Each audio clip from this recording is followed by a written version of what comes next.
Շատ դարեր առաջ հին Հայաստանում Տորքանգեղ անվամբ մի մարդ էր կենում։ Տորքը չէր նման հասարակ մարդու, այլ մի աժդահա և շատ ահարկու,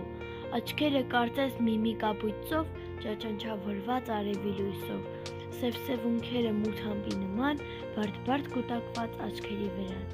քիթը կորնթարթ իբրև մի բլուր, ատամներն ուրակ, յաղունգները թուր, կուրծքը կասենաս մի լանջը լեռան, մեջքը սարաժայռ կռները գերան, մի խոսքով մի դև և ոչ թե հսկա, ոչ ոք տեսած չէր այդպես աժդահա։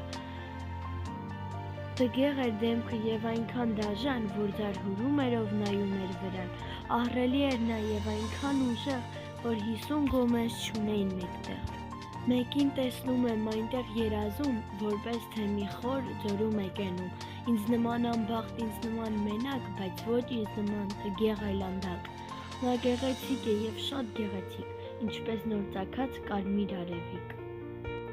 Հայկանուշ և տորք ինչ նմանություն, բայց սերը չունի ոչինչ խտրություն, գեղեցկությունը արևի նման լուսավորում է խավար առարկան։